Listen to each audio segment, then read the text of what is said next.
The Camellia's Bloom podcast launched last June and it has already been a year, mashallah. Last year, I decided to start this community, and with that came a podcast where I shared our stories of how Allah placed in our hearts the seed of Islam, and it grew into our stories of how we converted and became Muslim. This year, I wanted to focus more on, now that the seed has been planted and we begin to grow as Muslims on our journey, how has our blossoming into the deen been like so far? That brings us to this year's theme, identity. We will be discovering everything around the topic of identity, from how has our identity changed since we converted to how we coexist with our ethnic identity as a Muslim. I will sit down with a panel of sisters and we will explore identity and surrounding topics such as marriage, racism, culture, and we will even touch upon how identity can shape and affect the way we practice Islam. It's going to be a very interesting and intricate season to see how we all unfold on this journey to Allah and who we really are after blossoming into the deen. Grab your cup of halal goodness and join us for this season 2 on the Camellia's Bloom podcast with your host, Khadija. It is very common, but personally, I don't think I have ever experienced it because I personally don't like the feeling of sweat under my hijab. I just die to come back to my house when I'm outside. I hate the sweat so bad. So, I feel that so bad too. I feel that. Yeah. Like I really, really feel that too. So once I started wearing the hijab, I stopped exercising outside on my own. Because of that. Mm-hmm. Yeah. But I know people do this. Right. And I think that there's definitely nothing wrong with that. I think for me personally, if I wanted to, nothing would stop me. Okay. So I like to go for hikes. I don't get to do that as often as I would like actually, but I've been hiking with my, wearing my niqab and everything. As regards to outdoor exercise, personally, I'll be honest with you guys, I've never been to a gym in my life. Okay. I've always worked out, but I've always been such a shy person. I don't like people to see me working out. So I'm from a child, I was always used to doing exercise at home. So I've always just worked out at home. So that's just my default. Do you know what I mean? And like in the community that I was in, they had organized women's only sessions of swimming or different kind of activities that for fitness. Mm-hmm. So those were always available that if you wanted to go and do stuff. I mean, I was doing boxing as well, so I really enjoyed that. Oh, so wow, mashallah, nice. I'm not I agree with sister about the sweating with your hijab on. It's not something that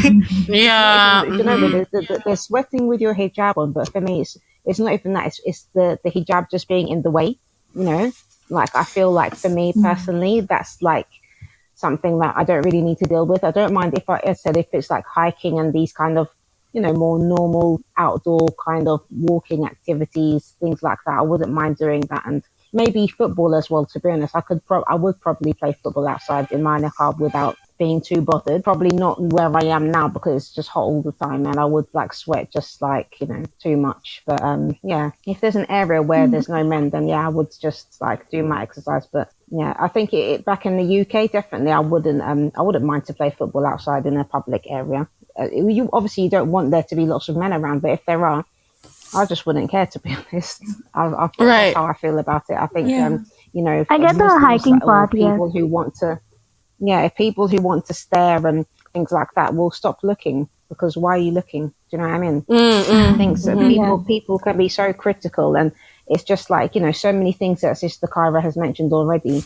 It's like, it's not part of Islam, but people trying to make the religion difficult. And this is what puts people off. And it's funny how there's, you get Muslims who aren't practicing, and, when you're a practicing Muslim, and it's hard to even give people advice sometimes these days to like help them to like, try to, remind them about the deen and stuff. But you'll get criticized as a practicing Muslim for maybe being too harsh with somebody just for trying to give them a reminder. But then, you're kind of expected to be, some kind of robot who doesn't have any kind of personality. And, you shouldn't do any physical activities and you shouldn't do a whole list of things just because you're practicing, which is just not the case. So Right. yeah, I think for me, I wouldn't let that get in my way. If I wanted to do those physical activities outside, I would just do it. You know, the other side of this thing is what I have faced is when people know that you've gone for a trek or you've gone for, I don't know, like say if you're working, then people are interested to know that what you're wearing, as if they assume that, oh, she definitely must not be wearing a niqab when she has gone for it. Yeah. So I've been asked these questions that, okay, so what part of religion did you have to compromise? It's very recent, just 10 days back. So when you said this, so I remember this question. Yeah. People are very interested to know that, this girl, when will she open her niqab, or when did you open Yeah, her yeah, niqab? basically, yeah. But you know what it is? It's like Yeah. some people just have really narrow-minded way of thinking. Like I spoke to a sister the other day, and she was saying that she goes hiking a lot, she does horse riding and all these outdoor activities, and she said like even when she's hiking, and hiking is one of those things you're in the open air, and there's not like you're not in a crowd of people most of the time. You could be in an Yeah. open area where there's nobody. So maybe you'll get to a place where there's nobody in sight. You can lift your niqab because it's not like you have to wear your niqab by default because you're outside. It's just when or if you're wearing niqab or even hijab, it's just in front of non-mahrams. So Right. I've done if this. there's I've no removed my niqab. non-mahrams around, you have that space, you have that flexibility that you can Right. at least you can relieve yourself a little bit. Yeah, definitely. I even loosened the hijab a little bit, allowing the air to come in and Yeah, subhanAllah. Yeah, man. dry the So sweat. there's options. There's options, and I think this is important for all Muslim women to know, because there's some sisters now who they want to wear hijab, but they're not doing it because they have a lifestyle, which accommodates a lot of physical activities and sports, and they feel that they're going to lose that if they do put the hijab on. But it doesn't need to be the case. Yeah, definitely.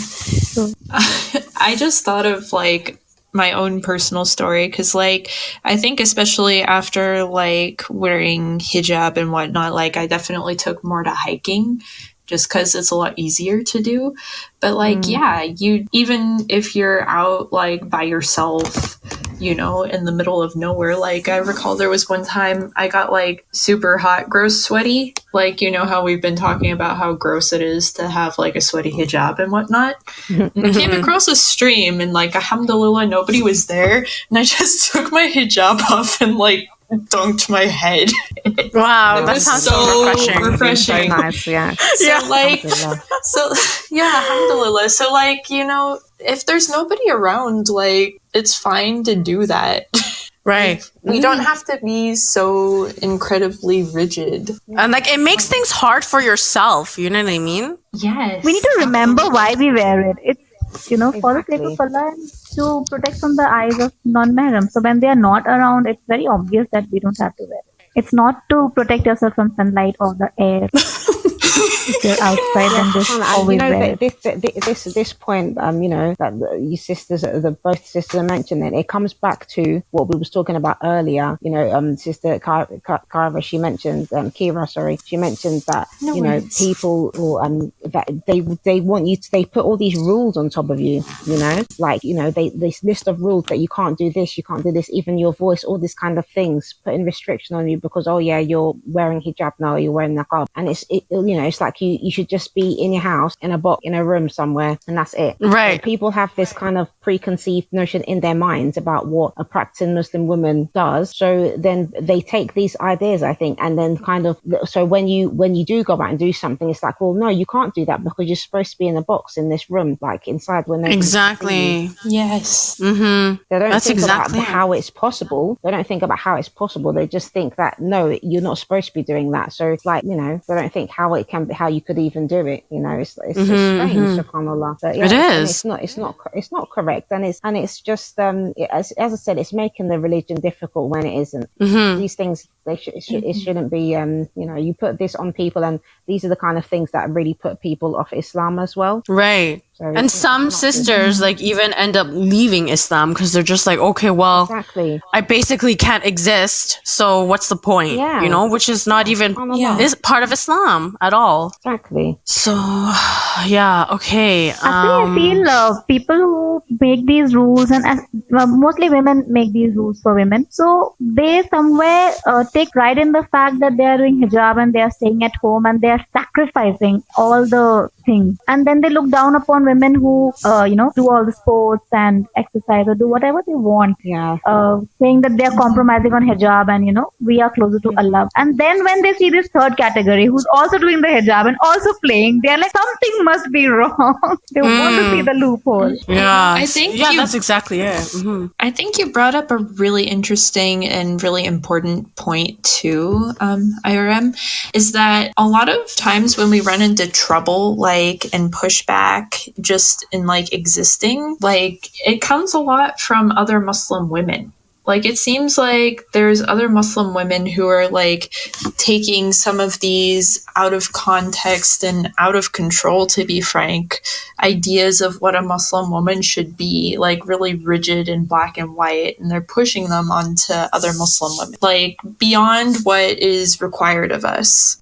Like, what do you guys think about that? Like, do you feel like when we're talking about modesty and like being modest and whatnot, do you feel like we're more policed by like the brothers, or do you think like we get it more from sisters? I feel that women are the watchdogs of patriarchy. Okay, so women fight amongst each other, they pull each other down, and the ones who benefit are the men. Ultimate beneficiaries are men, because women don't benefit. What do we get if we pull someone else down? It's men who benefit in this competition. I think I agree, definitely. Yeah, I agree, because even with the whole kind of feminist agenda and what's being kind of promoted as like, so-called feminist ideals, when you look at women generally, like a lot of women don't like each other. This is the reality. Yeah, like women like literally will compete over everything. They compete over husbands, compete over kids. There was sisters, like, for example, like I've got some friends basically who were single, right? But the sisters that I knew who were married, they would do this thing where, like, whenever we got together, and I was single, right? So whenever we got together to have, like, for example, like we used to do these movie nights at my house. So when we get together, it's like, subhanAllah, some of the sisters who came, they would spend the whole time just talking about their husbands. Oh, God. The sisters who were talking about their husbands, like, they just kind of used to, it was like they was comparing each other's husbands. What do they do? Where do they work? All these kind of things. And it was just so like, obnoxious. The whole conversation would revolve around that. And, this is something that's very common you find with women. It is. So, and if it's not the husbands, they're talking about their children. Kids. With children does what, and, how educated, what they've learned, all this kind of things. It's like they didn't have any other things to talk about, So it's true what the sisters are saying. Like, this happens a lot, where sometimes there's jealousy within women, and they're competing with each other, and the jealousy is, it's coming out in these various ways. So sometimes maybe a woman, she doesn't have the confidence to do a particular thing, and she's always wanted to do that, or maybe in her culture it's not been something which is seen as acceptable. So when she's another Muslim woman doing it, she'll just automatically, oh, well, that's wrong. How can you do that? This is haram. Muslim women shouldn't be doing that. But reality is, there's nothing in the Quran or the Sunnah to say that actually the woman can't do that.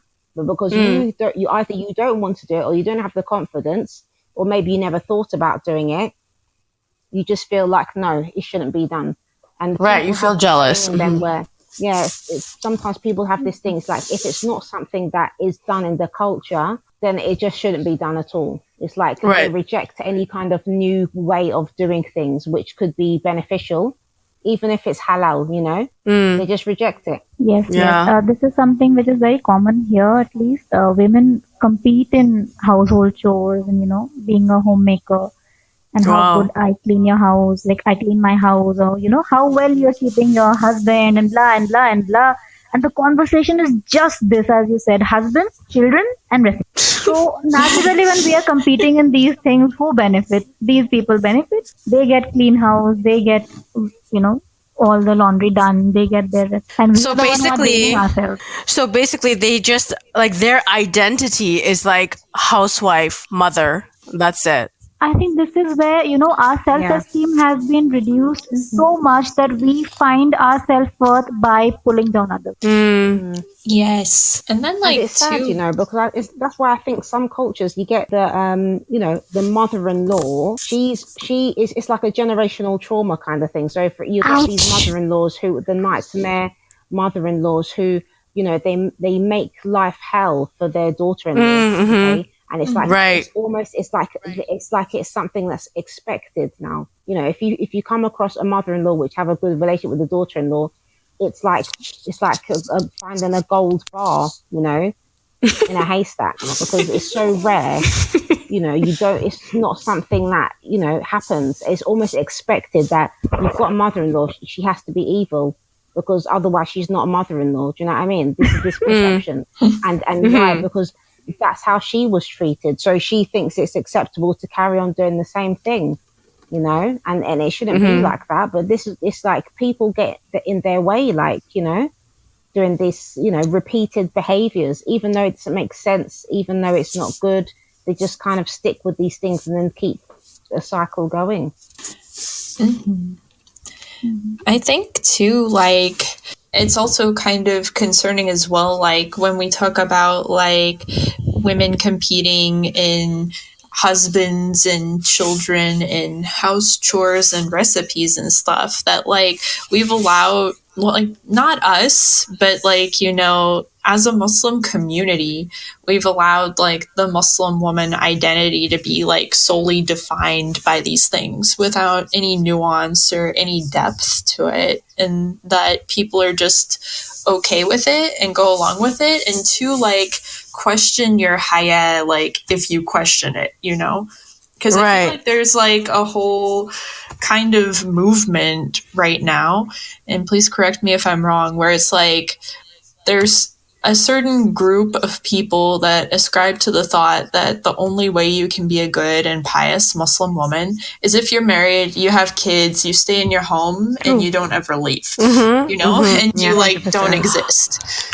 That's that's like the Muslim, that's actually like, you're tying it with the topic of modesty and identity. Like, some people think that, I feel like these days society paints what modesty, like a modest Muslimah is. Society paints a modest Muslimah as she has to be a wife, she has to be a mother, and she just stays at home. Basically, that is like what we're supposed to be identified as if we're talking about modesty and being a modest Muslimah.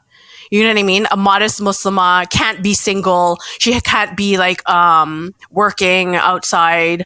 Like, she has to just basically be married with tons of kids and staying at home. That's my point. I don't, anyone can add on to that, but I just wanted to tie back the conversation to like modesty, like identity and modesty. And I feel like that is what society thinks like Muslim women, when it comes to modesty, like that's what Muslim women should identify themselves with. And if they don't, oh my gosh, they're immodest and they're like, a'udhu billah, going to hell. Like, you know? Yeah, Fitna. definitely. Yeah, like subhanallah, like if, like you said, Khadija, and to Iram, like if you are like, I don't know, let's say a single mom, or like you're not married, or you don't want kids, you don't have kids, people are like, oh, you are fitna, like you need to fix yourself, you need to get married, or you need to have kids, and like that's the only way you can keep your gaze lowered and like be upright and righteous. And like it's really a huge problem, because like maybe not everyone wants to be married, and also too, like you can still be good and pious and righteous and not be married. A lot of the Sahabiyat like weren't married. There are lots of female scholars who didn't marry because they were so busy studying, they were so busy teaching, like, you know, Right. It wasn't because like they just didn't want to and were like doing fitna. No, astaghfirullah. Like, like these were like some of the best women of our ummah. So to just like put women into like this really restrictive box of like what you can be in order to actually be seen as modest, I think is like super repressive. And also too, like, I think it's a cultural thing. I don't think it's an Islamic thing at all, because definitely not. It kind of reeks of like kind of Euro-Christian ideals, at least a little bit, in my opinion, of like, you know, the good woman is the housewife who never questions her man and like has 400 kids and stuff, you know? Because like I see that kind of stuff when I come across like those Christian women blogs on Pinterest when I'm trying to like look for a recipe or something, and like you get 400 of those and you're like, oh no. Like, y'all know what I'm talking about, where it's just the pioneer housewife lady. Yeah. But it's like the Muslim version of the pioneer housewife lady.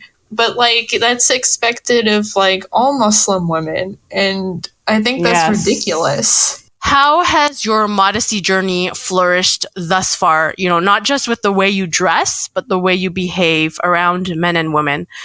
We obviously talked about it today, but if you want to wrap it up and just sort of summarize what we talked about today and share a little bit about your journey. And also, what are some words of advice you can give other converts and new Muslimas regarding everything we talked about today? I would just say for new Muslims, based on what we said, basically, you know, your Islam is a journey for you and it's personal. And I would say, like, look at what's in the Quran and the Sunnah, go with, you know, the correct opinions and evidences, and don't just like listen to what people around you say, especially if it sounds so ridiculous, because sometimes, you know, people are going to say things that they might not even be anything to do with Islam at all. It could be purely cultural. And, you know, your identity as a Muslim doesn't need to like completely change now that you've accepted Islam. You can still be, you know, whatever your cultural background is. You don't have to adopt, you know, Asian culture or, you know, Indian, Pakistani, West African, whatever Muslim culture that might be predominant in the area that you live in. You don't have to adopt that particular culture. You don't have to adopt any culture. Just have the culture that you already have and just be Muslim. Because that's the main thing. And, because I think that happens to people a lot.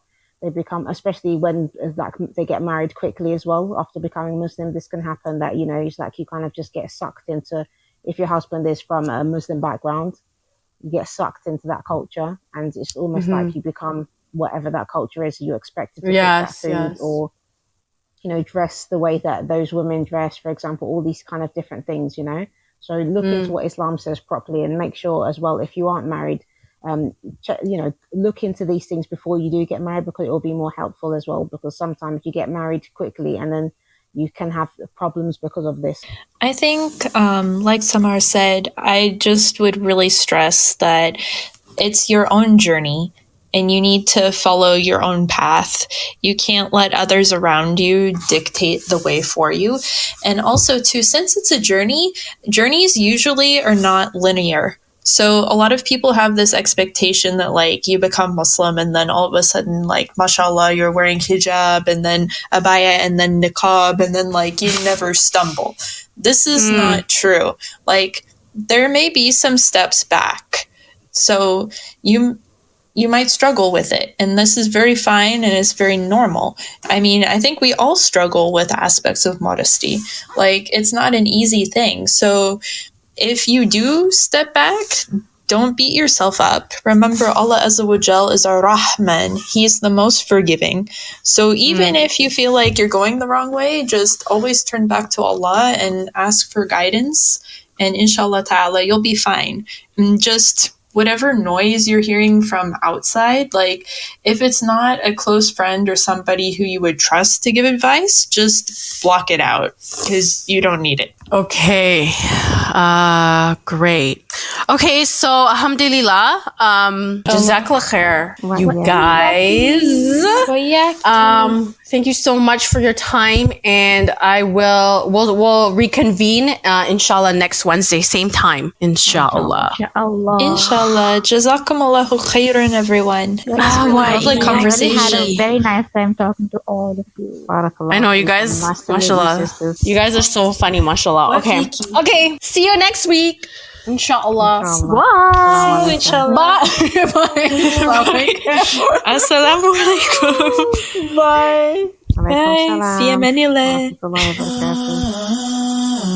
All right, so join us next week as we continue on with our discussion, and make sure to follow us on Instagram at the camelliasbloom.podcast, and make sure to join and be a part of our website community where you will get a lot of behind the scenes access, support groups, and many more, insha'Allah.